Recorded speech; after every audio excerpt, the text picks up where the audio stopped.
ओम नमः शिवाय। आप सभी को मेरी तरफ से श्रावण मास की हार्दिक शुभकामनाएं। बाबा भोलेनाथ की कृपा आप सभी पर बनी रहे। सावन का महीना भगवान शिव को अति प्रिय है। इस महीने के दौरान भगवान शिव को जलाभिषेक, बेलपत्र आदि चढ़ाने से वह अति प्रसन्न होते हैं।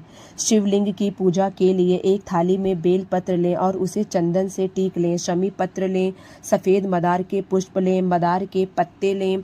सफ़ेद पुष्प भगवान शिव को अत्यधिक प्रिय है, इसलिए सफ़ेद पुष्प अवश्य लें। कनेर का फूल लें। शिवलिंग पर चढ़ाने के लिए सिक्का लें। घी का दीपक लें। शुद्ध जल लें। शिवलिंग का अभिषेक करने के लिए कच्चा दूध लें। ऋतु फल जो भी उपलब्ध हो अवश्य लें। हो सके तो हरा फल जरूर लें। गंगा जल, सफ़ेद चावल भगवान भोलेनाथ को अत्यधिक प्रिय है, लेकिन ध्यान रहे अक्षत बिल्कुल भी टूटा नहीं होना चाहिए। हरे मूंग की दाल, काला तिल, कोई भी सफ़ेद मिष्ठान, काजू या मिश्री आदि लें। धूप बत्ती, सफ़ेद जनेऊ, कलावा भगवान को वस्त्र अर्पित करने के लिए लें। आपको बता दें कि इस बार सावन का महीना 22 जुलाई दिन सोमवार से शुरू होकर 19 अगस्त दिन सोमवार को ही समाप्त हो रहा है। इस बार सावन में पूरे 5 सावन के सोमवार पड़ेंगे और इस साल सावन का महीना पूरे 29 दिनों का है। तो आइए जानते हैं कि पूजा कैसे करें। सबसे पहले पूजा वाले स्थान पर लकड़ी की एक चौकी बिछाकर उसे साफ कपड़े से पोंछ लें, क्योंकि सावन में हरे रंग का विशेष महत्व होता है, इसलिए चौकी पर हरे रंग का वस्त्र बिछाएं। फिर एक थाली लें पूजा करने के लिए।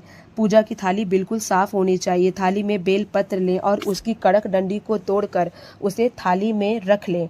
ध्यान रहे बेलपत्र का आसन देते हुए ही शिवलिंग को विराजमान कीजिए। बेलपत्र की डंडी वाली दिशा की ओर ही शिवलिंग की जलहरी होनी चाहिए।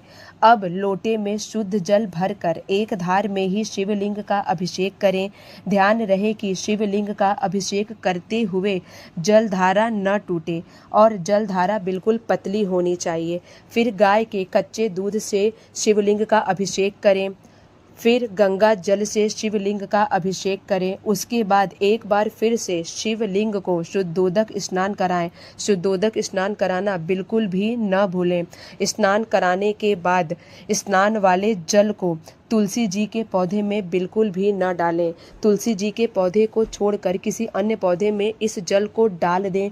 ध्यान रहे शिवलिंग का मुख उत्तर दिशा की ओर होना चाहिए, दक्षिण दिशा की ओर तो बिल्कुल भी नहीं होना चाहिए। फिर शिवलिंग को निकाल कर एक थाली में रख लें और साफ कपड़े से अच्छे से पोंछकर फिर से बेलपत्र के आसन पर शिवलिंग को विराजमान करें।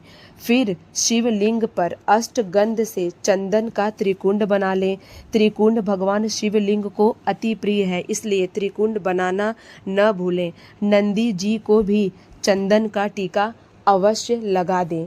चंदन का टीका लगाना बहुत ही महत्वपूर्ण होता है। आप चाहे तो सफ़ेद चंदन का भी इस्तेमाल कर सकते हैं। उसके बाद शिवलिंग पर जनेऊ अर्पित करें। उन्हें वस्त्र रूपी कलावा अर्पित करें। फिर अक्षत को पानी से गीला करके शिवलिंग पर चढ़ाएं। अष्टगंध चंदन भी शिवलिंग पर अवश्य चढ़ाएं। बेलपत्र के 5, 7, 9 या 11 पत्ते लें। ध्यान रहे बेलपत्र बिल्कुल भी कटा पिटा नहीं होना चाहिए और बेलपत्र पर चंदन से टीक लें। आप चाहे तो चंदन से ओम नमः शिवाय भी बेलपत्र पर लिख सकते हैं। ध्यान रहे बेलपत्र का डंडी वाला भाग जलहरी की ओर करके ही शिवलिंग पर चढ़ाएं। फिर मदार के पत्ते चढ़ाएं, मदार के पुष्प चढ़ाएं। भगवान को सफ़ेद पुष्प बहुत ज़्यादा पसंद है, इसलिए उन्हें सफ़ेद पुष्प जरूर अर्पित करें।